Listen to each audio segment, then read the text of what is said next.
Alright, Jun. Bago tayo mag-start mag-walking, magtimbang ka muna. Tingnan natin kung ilang kilo ka. Yan, nag-start na kami mag-walking ni Jun.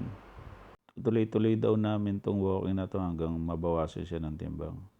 Kasi sobrang masama na yung nararamdaman niya. Minsan, hirap na siyang huminga. Kaya ngayon, sasabahan ko siyang mag-walking araw-araw. Bali, 30 days challenge yan para sa kanya hanggang mabawasan siya ng timbang. Dati kasi nagawa na namin to. Nag-walking kami. Nababawasan kami ng timbang. Pumapayat din kami. Kaya babalik lang namin yung nasimulan namin. Kaya back to zero uli kami.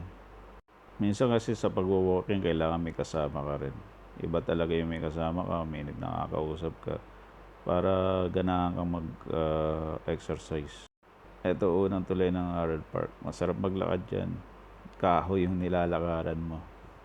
Gustong gusto namin maglakad dito sa tulay na to. Kasi maganda yung pagkakagawa ng tulay na to.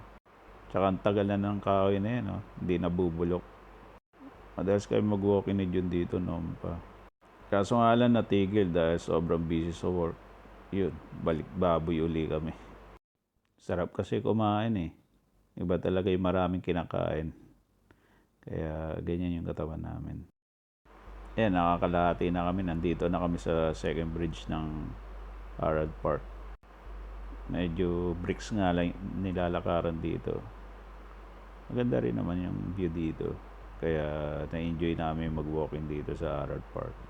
Tsaka konti lang yung tao nagwo-walking dito at nagja-jogging.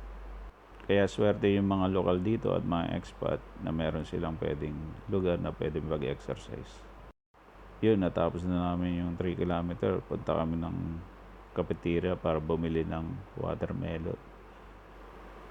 Mukhang napagod si Jun habang nag-iitay. Tinanong ko kung okay lang siya. Hindi na ako sumasagot. Yan, may nakita nga akong pusa, oh, kulay gray. Labing ng pusa na yan. Grabe. Panay lapit sa akin eh. Kaya binidyoan ko na rin. Nakakatawa yung pusa. Oh. Lambing niya eh. Yan. Ganyan na. Oh, miyaw siya ng miyaw dyan. Parang nangingi ng pagkain. Yan. Watermelon muna kami ni Jun. Kaso yung kotse hindi mag-start.